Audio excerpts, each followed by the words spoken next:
this amalgam of all the different countries. As I was sort of wondering, is it like this kind of Muppet Man, as they say? If you ever watched the Muppet movie, the Muppet Man is whenever the Muppets all get together, climb one on top of the other, throw a big coat over themselves, and then they become a kind of tall Muppet. But it's amalgam of Muppets, which, if the coat slips or somebody gives it a push, it falls down. And it's kind of like what's happened here with the EU. So the Muppet Man of the EU, if you like, has kind of fallen over here. It's capitulated to Trump. It's paying higher tariffs than the UK, which is a much smaller country, a much smaller economy.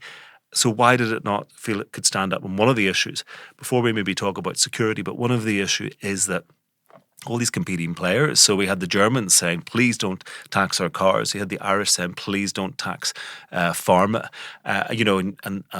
So the Irish may be, as Sean said, all for free trade, but let's face it, they didn't want any impact on their trade. And if it impacted somebody else's in Europe, then they could live with that, and vice versa. So it was really fundamentally quite weak when it went into those negotiations with Trump.